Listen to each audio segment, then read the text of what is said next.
Imagine your marriage healthy, thriving, and fun again. Welcome to the Coach Martez and Woodrina Show, the ultimate power couple helping you with understanding love, accepting truth, and changing perspective. Certified professional life and marriage coach Martez Layton and licensed therapist Woodrina Layton are here to help you step up your game when it comes to marriage, relationships, and so much more. With 30 years of marriage under their belt and a proven track record of mending broken bonds, you can rely on Coach Martez and Woodrina to empower you and your loved ones to have a strong connection for life. The Coach Martez and Woodrina Show starts now. Hello, Happy Wednesday, everyone. happy Wednesday, everyone. Today is a winning day, and we just thank you so much for joining us. Yes. Oh, well, this is Coach Martez, What's and I going on? am licensed therapist with Woodrina Layton, and you're listening to the Coach Martez and Woodrina Layton Show. Understanding love, accepting truth, and changing your perspective on Transformation Talk Radio. Stay with us this hour because we're going to share part 2 of 7 proven steps to restore love and trust in your relationship. Now, these are steps that we use, and we use with our clients as well. So they are proven steps. Yes. And as we do every week, we're looking forward to having an enjoyable conversation around walking out the journey of love, life, and fulfilling purpose as we share with you practical tips, new insights, and perspectives that will help you to improve your relationships, communicate better, walk in forgiveness, and simply help you to love better. Yes, that's what it's all about, loving better. So before we get started, you know, Coach Martez love to share these fun facts. We want to get you to laugh. So we're gonna have a fun fact for you today. One of the fun facts. The question is, Coach Martez, what is an accomplishment that you've had in your life that you're proud of? Right. So one of the things for me that I would say that everybody may not know about me is that after serving in the military, I actually started my own business in Pensacola, Florida, which was our business, which was a full service dry cleaners.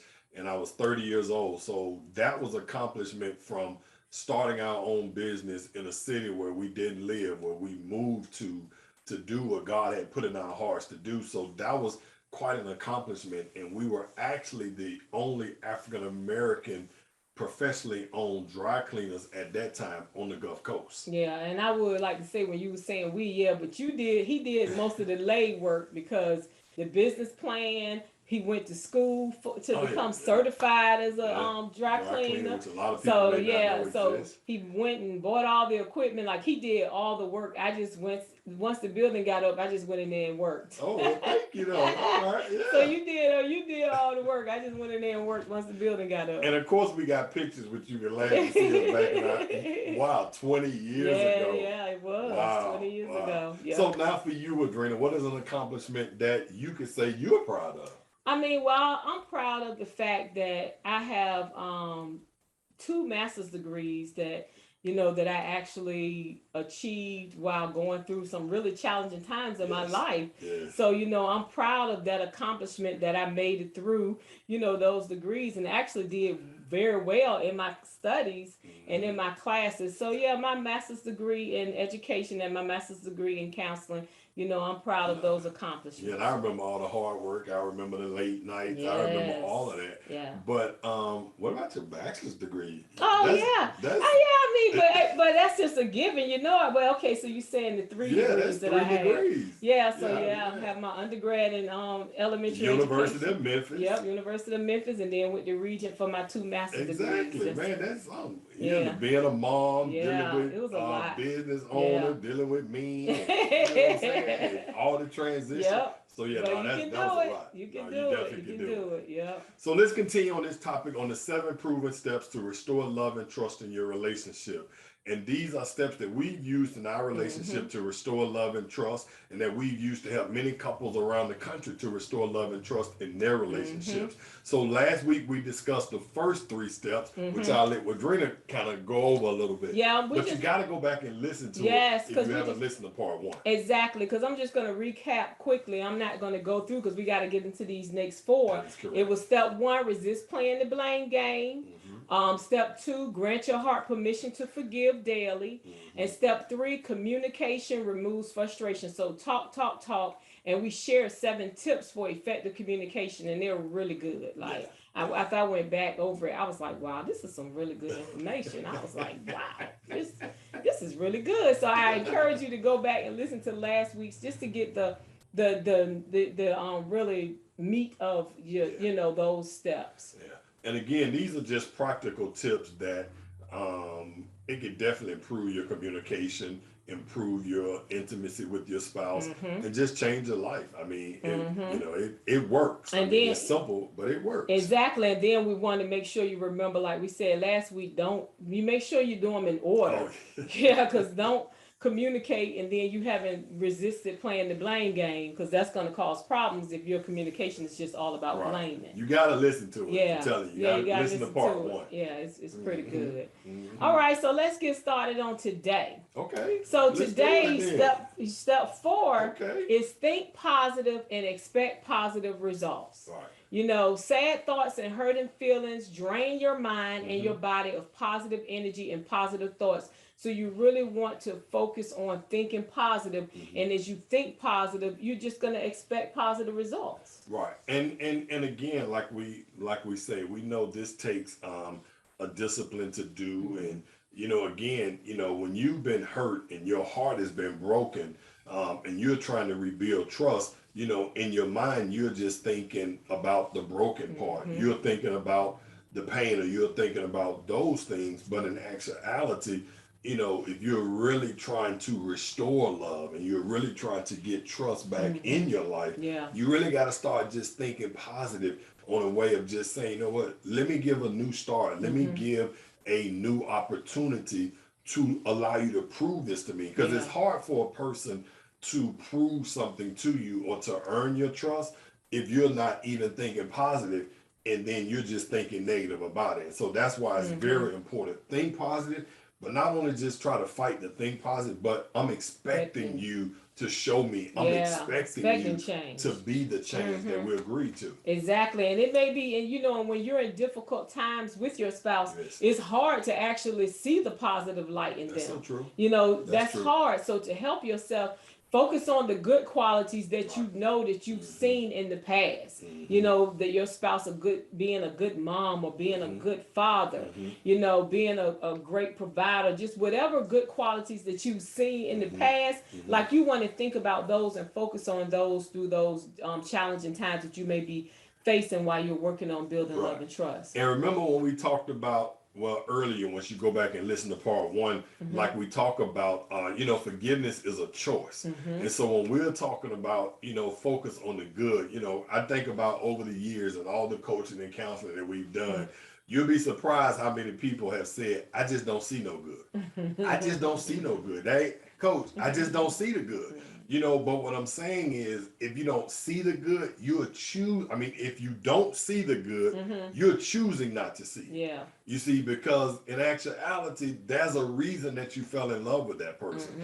There's a reason that you wanted to build with that person. There's a reason good things with your children or other things. You can always find something good. So just remember, don't say, I can't find anything good. Just say, I'm choosing not to, but you know what? I have to discipline myself.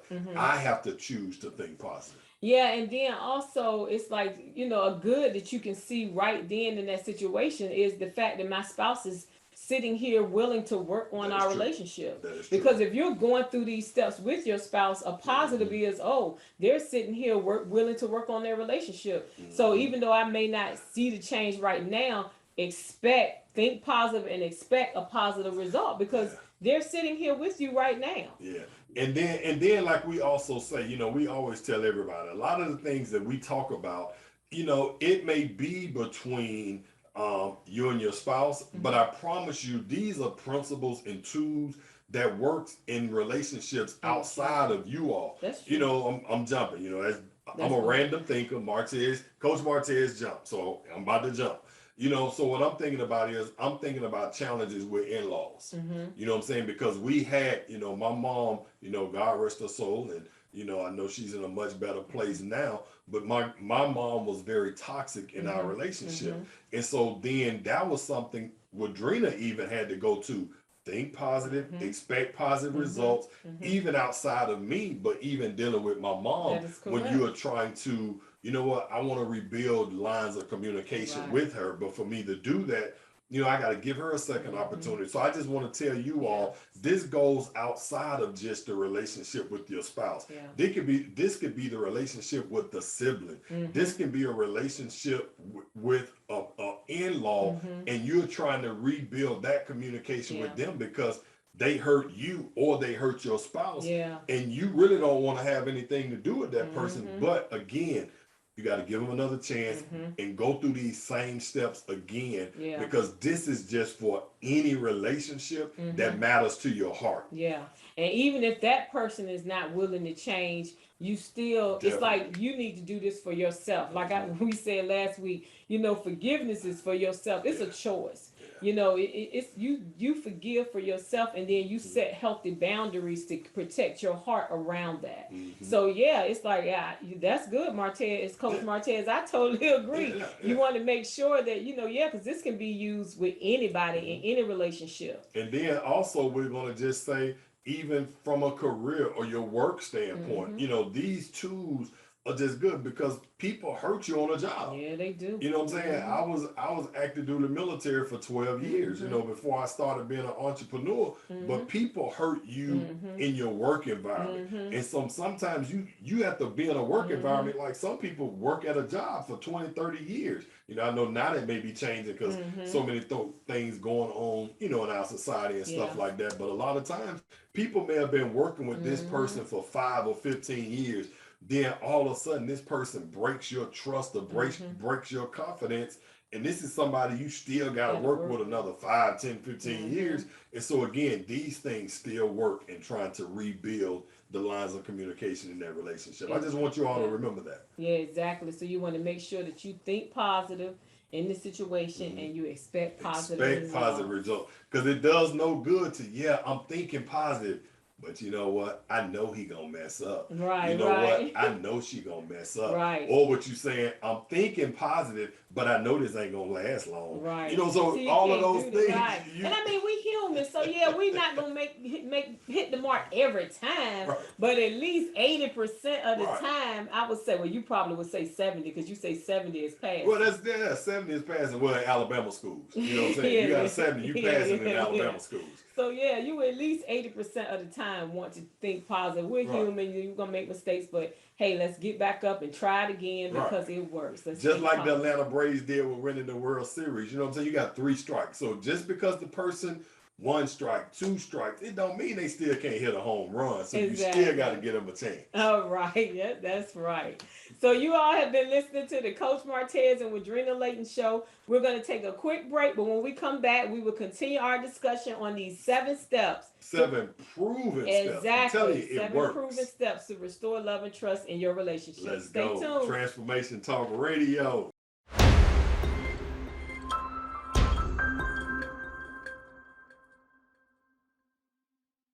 Welcome back, and you're listening to the Coach Martez and Woodrina Layton show. Yes. Let's go on Transformation Talk Radio. We have been discussing 7 proven steps to restore love and trust in your relationship, and now we're going to talk about step number 5. We discussed 4 before the break, which was think positive and expect positive results. Step 5 is accept the truth even when it hurts. Now you know what? Now when I think about this, and of course, we talk about this in our book, A Blessed Affair. Be careful what you curse. Your curse could be your blessing. But you know, just something funny. When I think about this, accept the truth even when it hurts. I think about that movie. I forgot the name of it, but I know Jack Nicholson says, you can't handle the truth. A few good men. That's look at you there. Okay, then. Okay, then. We are actually big movie buffs. I'm gonna just tell you, we love movies. Yeah. You know what I'm saying? My wife is looking forward to her popcorn and wine during Christmas, during the holidays. So, but anyway, you can't handle the truth, but we don't want you to be like that in your relationship. In your relationship, when you're actually rebuilding love and trust, you have to be willing to understand, I'm gonna have to hear some things, and I'm gonna have to accept these things for trust to be restored. Yeah. And so what the difference is, a lot of times we hear things, but in your mental mind, while the words are going into your mind, you're actually saying, I don't do that. You're actually saying to yourself, you're wrong. It's not me. But that's what we're saying. Honestly, you're going to have to accept it and understand it's most likely going to hurt. Yeah. And acceptance is not only on the person who may have broke the trust, you also have to be willing to accept if you're the person who the trust was broken for. You know, because acceptance comes on both parts. Yeah, exactly. Yeah. It's on both sides have to be willing to accept the truth, because if you broke the trust, then I may have something to say, well, my truth about what was going on, you have to be willing to receive my truth about what was going on when I broke the trust. Right. So yes, you are correct. Right. Truth has to be is on both sides. It's parallel. And so right now, getting ready for the holidays, just like here's an example.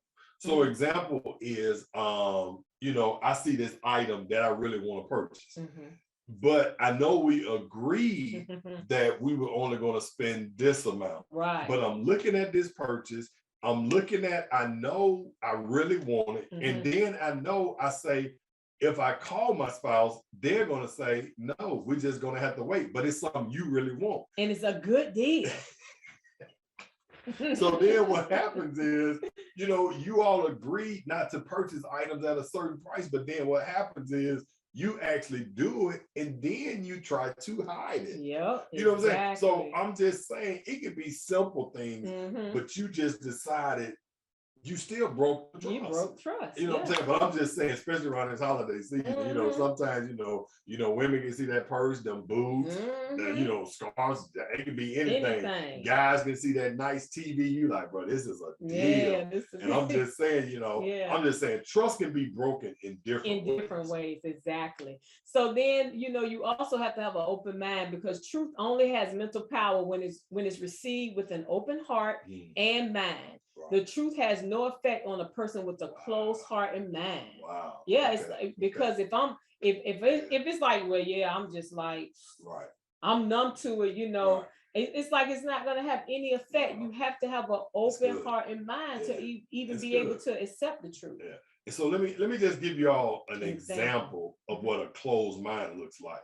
A closed mind really looks like, while the person is talking, you listening and you looking at them in their eyes, but in your head it's like, in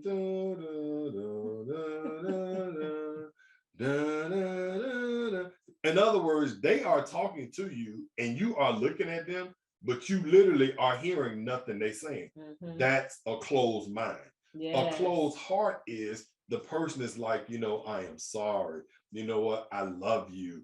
And I want to really make this up and make this right. But then what you're saying to yourself, bruh, you had the key, you lost it, and you're not getting it again. That's a closed heart. You know what I'm saying? Yeah. So what we're saying is truth can't be accepted in any of those types of areas. Yeah. And you're the person responsible, if you are doing that you can't restore love and trust in your relationship and begin to move forward. Exactly. And you also have to make sure you remove fear, in order to hear the truth. Yeah. Because a lot of times, you don't want to share because of the fear of, how are they going to respond, or how are they going to react? And, I don't want to share. Right. So we definitely have to make sure we remove fear. And what's fear? Because we use that as an acronym. So no, I remember years ago, back in 1995, we were reading a book by Bishop Bernard Jordan. And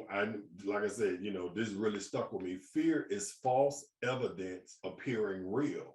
again, it's false evidence appearing real. So it's like the images and the thoughts that are in your mind to you when it comes, it's like, this is the evidence that I can't trust you. This is the reason why I can't believe in you. But that evidence is on past. That evidence is not based off the future. So again, what happens is you just fear the fact that I just can't trust them. You know what I'm saying? I can't give them my credit card. I can't let them have my debit card. I can't see them doing this or doing that, because in actuality, when you was with this person or when you went to this place, you weren't able to be trusted. So now when I hear that person's name, fear just overtakes me. You know what I'm saying? But again, that's false evidence appearing real, because it's up to the person who broke that trust to show you, no, I'm not that same person. But they can't do that if fear overtakes you. That is true. And then, even in being able to just share your mistakes, with your spouse, that's good on the receiving end. But the person who may have, messed up, they have to be able to share that too. And see, and understanding that actually is really freeing when you can actually share your truth and begin to just rebuild that love and trust. Could you say that again, like a little bit slower? Okay. It's really freeing when you are able to share your truth. It's very freeing. And I just wanted you to do that because a lot of people feel like, I can't say it. I can't tell the truth. I can't share the truth. I can't be honest. But in actuality, it really is freeing. Yeah, it's very freeing. It's like, whew. It's like, it really, just try it. If you somebody who, try it. You just don't know my spouse. You just don't know my girlfriend. You just don't know. And in honesty, in some of those things that you're saying, that's correct. But I could tell you, because we have been at that place. But again, when we was at that place, we hadn't used the steps. Exactly. And that's again why we say you can't just share truth. You ain't went through them steps. Exactly. This is step number 5. So you have to do 1 through 4 first. If you've done that, when you get to this step, you'll be ready for it. Exactly. And not only if you've done that, the person you want to be transparent or tell the truth to, they got to go through them steps with you. Yeah, exactly. Because transparency builds accountability. Because then that way it's like, you can help me. When I know that you can receive my truth, then you can help me stay accountable to what I said I'm going to do from now on. So when we talk about transparently, or we call it being transparently truthful, what I always share with couples that we work with is like this. You really want your heart to become, in your mind, to become like a glass house. In other words, if you looked at a glass house, and glass is all throughout, there are no walls, everything is glass. Literally, what does that mean? That means you are seeing through the rooms, you are seeing downstairs, you are seeing upstairs, and it's really nowhere to hide because it's all glass. That's how you really want your heart to be towards your spouse. You want to know there's nothing hidden inside of me. There is nothing that I can't share with you or you can't have access with. That's what we talk about. We're talking about transparency. And that's what builds accountability, when your spouse, your partner knows you ain't got nothing to hide. It also builds intimacy and our emotional connection is strengthened as well. And why is that, Woodrina? Why is that? Especially with women. But because of the fact that I can talk to you, I can share with you. So with women, we're more emotional. So I feel more connected to you when I actually can really just share my heart with you. Because that's who we are. That's we're emotional. We're more emotional. Now you got some men that's like that too, but for women, majority of women, it's like emotional. They need to be able to share with you emotionally and know that they can share with you and you're going to receive them and not judge them, and really hear them. We need to be heard. And that's what really builds trust. Knowing that my husband hears me, he values me. My spouse, my partner, hears me, values me, and it just makes us feel so loved and appreciated.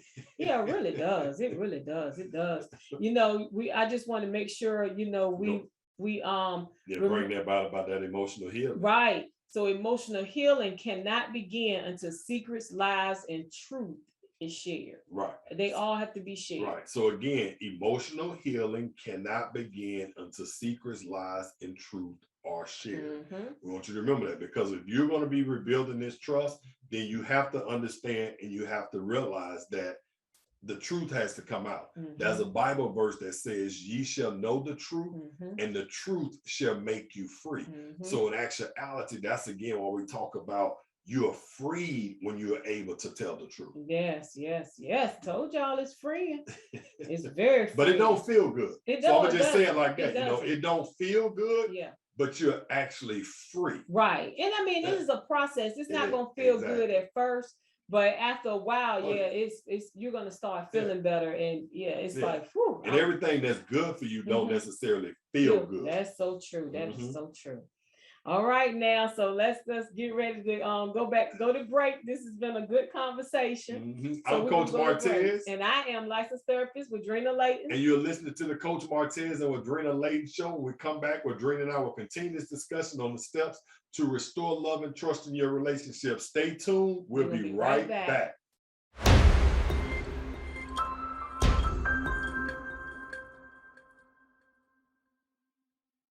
On the Coach Martez and Woodrina Layton show, we have been discussing the 7 proven steps to restore love and trust in your relationship.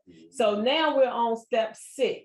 Let's go. Respond instead of reacting. Wow. That's something right there. We want to respond instead of reacting. So responding actually is going to take you to think. It's going to take thought and patience. So therefore, when your spouse shares their truth with you, you want to actually stop and really think about it. And, just be patient and think about it before you respond. We want to make sure that we don't react, because when we react, that means we're not controlling our emotions.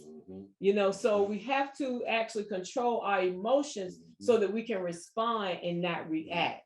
And also, see, when you are rebuilding love and trust, then like we said, regardless of what spouse it is, you have to trust that you're listening to me.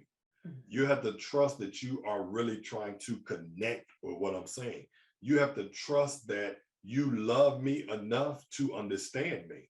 And so when you're constantly reacting, then you're reacting out of your emotions. And so when your emotions is all over the place, you are saying things that could be hurtful, or you're acting to a way that actually make the other person say to themselves, you just don't get it. You just don't understand. Or you just don't care.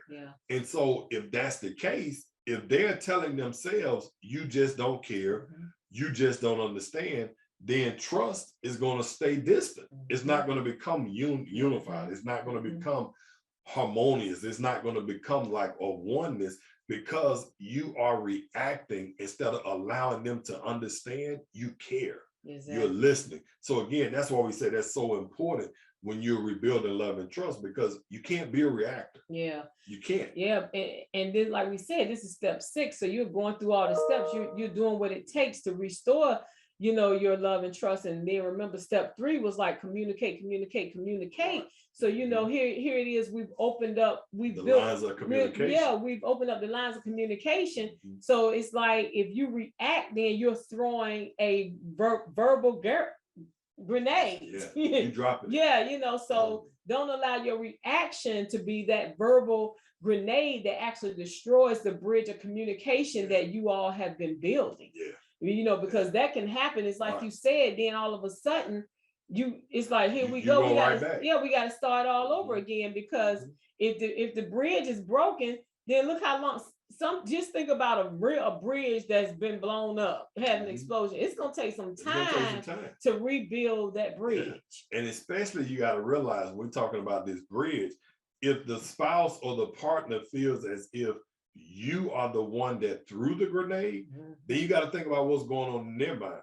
It's like, do you ever want to build this bridge? Right. Because it's like, all we've been dealing with is you just not listening, you not paying attention, you not being willing to calm yourself down and just hear me. And so then that puts the other person in a whole different mental space with trying to rebuild love and trust, because it's like, are you even capable of listening? So that's why we say reacting, you have to calm yourself. You have to be able to realize, I can't do this. Let me listen. Wait. It's like, no, don't cut the person off. You want to be able to respond and show them, I hear you. Yeah. Show them, I want to connect to you. And that's what builds that intimacy and that love and that trust. That's so true. That's good. That's good, Coach Martez. Because But responding. I learned how that experience. Yeah, I know you did. Yeah, I know. You said what? Yeah. You said what? No, I didn't. Yeah. That is so true. And I always was reacting. So it is what Chicken Little. So bro, it's like, you gotta calm it down. Gotta stop, think, and say, nope, I'm not gonna react, because I don't want to destroy this bridge that that we built. So and this is a good way to to look at your communication, to look at your love and trust. Just really look at how is that bridge, because some people, like now we have a very solid bridge. Yeah. But some bridges, we've been through a lot to get this. they are not that solid. So that's something you really want to be honest with about that bridge of communication, and keeping, whether it's distractions or keeping things off of that bridge that could come into that way, and keeping those lines of communication open. That is so true. Yep, that's good. So, so we, remember, is this that you want to make sure you jump, you do them in order so you can build. You're building each one of these steps is really like a building block.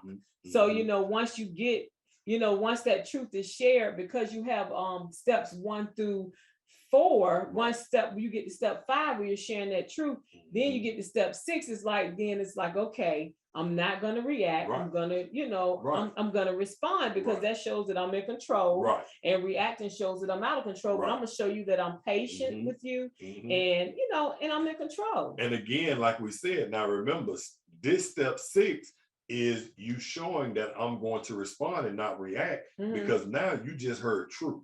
And I can tell you, we've been married for 30 years, but we had, at 16 years of marriage, it was where a lot of truth was starting to come out that was never heard before. And so that's why we're saying, whenever you are finna go through this moment of really sharing truth, you can't react.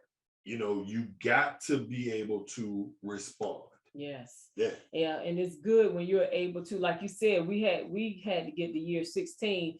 I really love it. When we work with our premarital couples, and we're able to instill this information in them early on, so that way they're building the blocks along the way, instead of hiding them. Exactly. So therefore they're starting out being open and honest, and knowing how to effectively communicate with each other. And you threw that in there. You threw that marketing in there too. But we actually do work with premarital couples, and helping them. So you threw that in there. I like that. You slid that right. All right. That's right. We work with premarital couples. We work with couples in crisis. Couples in maintenance. Maintenance. But you brought that up, because that is true. And that's what we tell a lot of the couples, is that, just think, like with us, nobody showed us this. Nobody told us these things. So then all of a sudden now, boom, you want us to be transparent. We've been together for 10 years. We've been together for 12 years. And then I was always told, you ain't got to tell everything. You know what we've heard. How many times we've heard it? If I tell her, coach, it's like, so you're just going to live with that. But see, you can't build that trust with those secrets. Can't do that. So let's jump into step 7 here quickly. So step 7 is take baby steps and start dating all over again. Okay. Take baby steps and start dating all. How was that for me and you when we were actually going through having to rebuild love and trust? How was that? That was something that really helped, because it's more like, this is a clean slate. It's like, so we've worked through all this, we're working through all the steps, because everything is still a process. So we're working through all the steps, and it's like, what? Let's just date. Let's just get to know each other all over again, as we're rebuilding our love and trust. So then because through the years, if the love and trust has been broken, and it's been some years since you've been married, then it's like, we have to act, we've changed through the years. So it's like we have to get to know each other all over again. So it was good because it's like you're hearing me. You know, it's like we're dating all over again. It's like you're showing me how much you love and value me. It's like we're spending that quality time together, you know, and and we both valuing the importance of that quality time together, knowing that that's important for our emotional bond and to rebuild our intimacy. No, that's good. That's real good because again, like we'll say, you know, I met with Woodrina when I was 18 years old. That's when we went on our first date. Well, I was 18. I was dating an older woman. She was 19. So what I'm saying again, when we date the first time we meet a person, we actually know there's a lot of things we try to hide. Because of the fact, especially if you start really liking this person, you kind of feel as if within yourself, I don't want to share too much because I don't want to mess this up. So then what ends up happening is you don't mess it up, but then you end up getting married and you still ain't talked about these things. And these things are still going. So then all of a sudden when something happens and the trust is broken or the love is broken, now you get to just reveal your true feelings, your true thoughts, your true pains about certain things. And so that your spouse could be like, or your partner, I never even knew this about you. I never know you felt like this. I never know you had those type of fears. I never knew that was so important to you. So that's another reason why you have to start dating and start over again and taking these baby steps, because literally you are in love with a person, but emotionally you got to reconnect with who they are. You really do. Yeah. And then a lot of times you're even working on that falling in love stage again. That's why, you know, because a lot of times when you go through hurt and, you know, broken trust, and that means like I love you, but I may not be in love with you. So as we're going through that, you know, that's so important to make sure that we're starting all over and redating and getting to know, because you have to win me back now. You know, you have to earn my trust. I think that may be a show we're going to do. I think we're going to talk about or help some of the people that actually say, I love my spouse, but I'm not in love anymore. What can I do? You know what I'm saying? Because honestly, we're going to talk about that. So I'm saying, this stuff coming up. Now, just tell Jacob, he can remind me. You know what I'm saying? But we need to talk about that, because there are a lot of people, they don't understand what's wrong with them. But in actuality, here go Coach Martez. But again, I didn't jump this time. Woodrina pushed me. You know what I'm saying? But I'm just saying, we're going to do a show about, you know, I love my spouse, but I'm not in love. What does this mean? You know? But anyway, I know we got to get ready to take our break. And then get ready to come back. But no, that was good. But you brought that up. That was good. I mean, we got a few more things we want to talk about though. When we come back. So we're about to take another quick break, but last break for the day. But when we come back, we're going to continue our discussion. We'll go over all the 7 steps quickly for you, and then we'll come back and just finish our discussion on these 7 proven steps to restore love and trust in your relationship. You're listening to Coach Martez and Woodrina Layton show on Transformation Talk Radio. Let's go.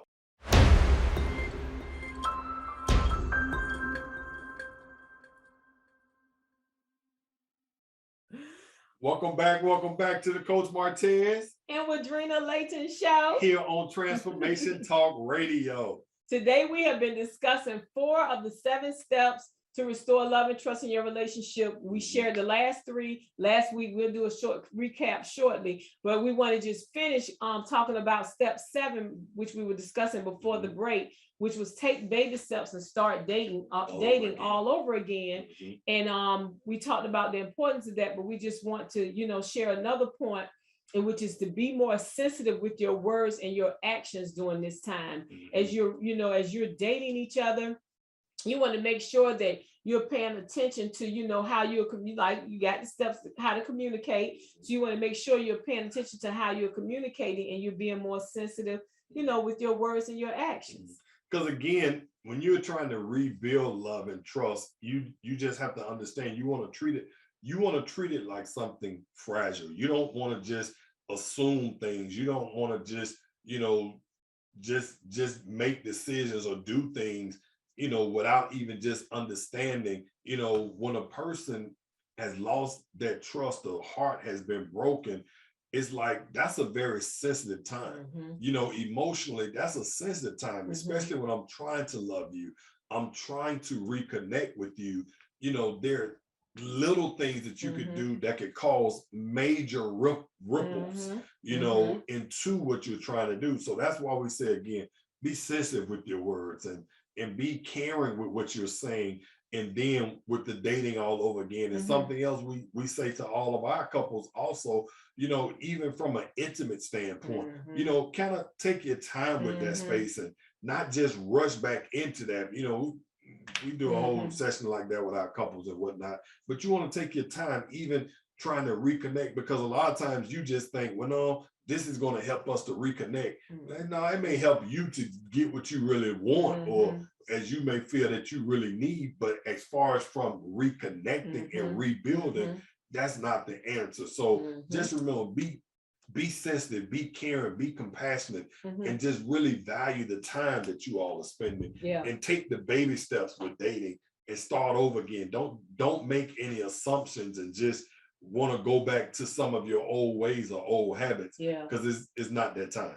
And that is so true, because when you're doing that and, you know, being more sensitive with your words and actions, that makes it known to your partner that you want to earn trust. That's so true. You know, that you want to earn trust. So that is very important, to not rush it, because it's a process. Right. It's a process. Right. So, you know, you just take baby steps and just take it one day at a time. You know, depending on the severity of the broken trust, you may have to just take 1 hour at a time, but you still just take it slow. And one last thing I want to say in regards to that, please don't ever say something in the regards of, you owe this to me, out of all the stuff I've done. But you got to realize, if you've done some really good things for 5 years, 6 years, 10 years, but then in year 11 or year 12, you throw a grenade that destroys that bridge. So guess what now? That bridge is destroyed. We can't talk about all of this because we was trying to move forward. So just remember, please don't say that statement, but you owe me. It's like, no, don't just, no, I don't want to get all that, but please don't say that. Yeah. Please don't say that. And so before we go through recapping those 7 steps, I just want to make sure that that we get in how you can contact us. You know, to learn more about us, you can visit dreambuilderscoaching.net.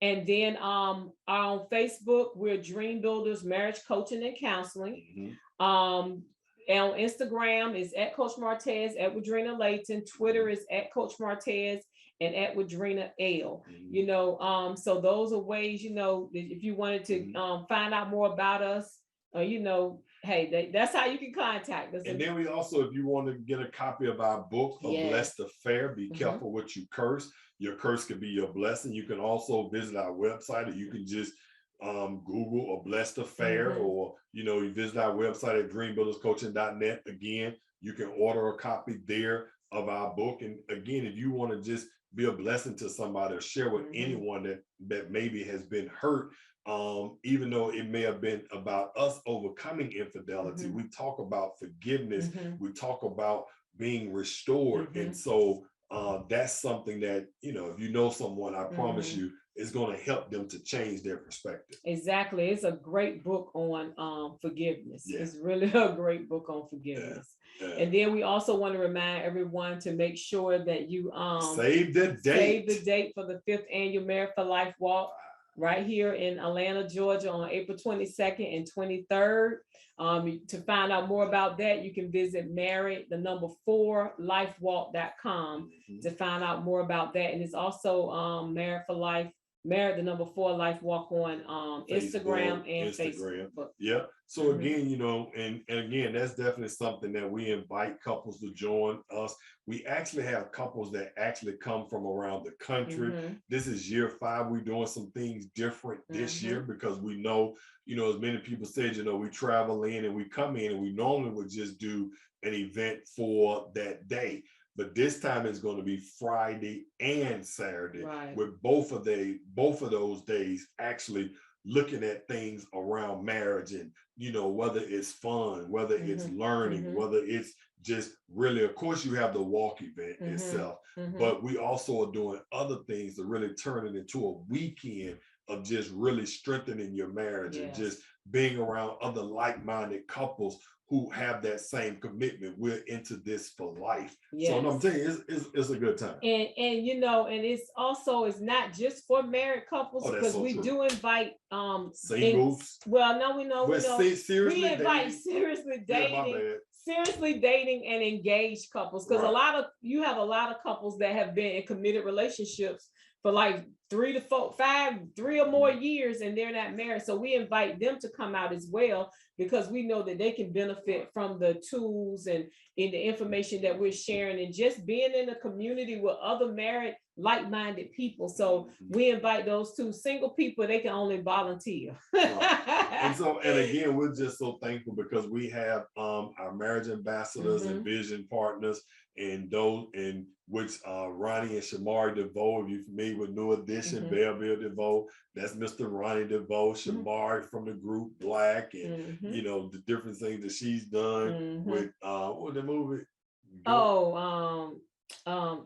I forgot. Oh, if you hadn't told me, with the dancing.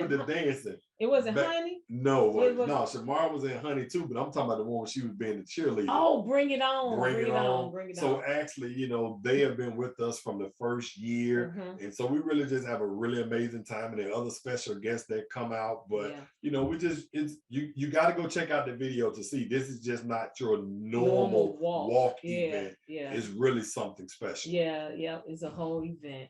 So we just want to recap our last two, you know, today and last week, we talked about the 7 proven steps to restore love and trust in your relationship. And the first step was resist playing the blame game. The step number 2 was grant your heart permission to forgive daily. Walk in daily grace and forgiveness in your relationship. Step 3, communication. I'm just saying, communicate. Oh, yeah, you got to talk. Because communication removes frustration.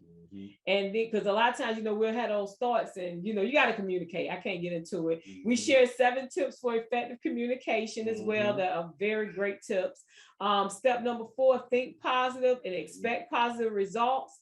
Step number 5, accept the truth even when it hurts, because truth will hurt. And also, step 6, respond instead of reacting. And step 7, take baby steps and date all over again. Get to know your boo. Make it special. Make it special. Yes. So, you know, for those who weren't with us last week, we just want to make sure you go back and listen to the first 3 steps. Because, you know, like we said, do them in order. Don't skip. Make sure you want to build those blocks. All right. And that's very important. So again, just remember, this is to restore love and trust. This is when that's been broken and you want to restore it. Because when you've invested into a person and that person is invested into you, it's up to you to make that decision to say, whatever may have been broken because of our love and because of our commitment to one another, it can be repaired, it can be fixed, and it can be restored. Just remember that. Yeah, that's good. And also, as we close here, we want you to remember that healthy marriages do not happen by chance, but they happen by choice. So therefore, you have to be honest with yourself and be willing to be held accountable to the things that your partner may say to you without giving them back judgment or pushback. Make a commitment to accept change without conflict. Let's go. You're listening to Coach Martez and Woodrina Layton show on Transformation Talk Radio. And have a wonderful Thanksgiving. Yes, have a wonderful Thanksgiving, and make sure to join us every Wednesday right here at 3 p.m. Eastern, 2 p.m. Central, and 12 p.m. Pacific on Transformation Talk Radio. Let's go. Thank you for tuning in to the Coach Martez and Woodrina Show on Transformation Talk Radio with certified professional life and marriage coach Martez Layton and licensed therapist Woodrina Layton. Understanding love, accepting truth, and changing perspective. Coach Martez and Woodrina Layton have been working with owl-bound couples to strengthen their relationships for the betterment of their lives for 20 years, and it is in their divine role in life to do so. For more information or to schedule an appointment with Coach Martez and Woodrina, go to dreambuilderscoaching.net. That is dreambuilderscoaching.net.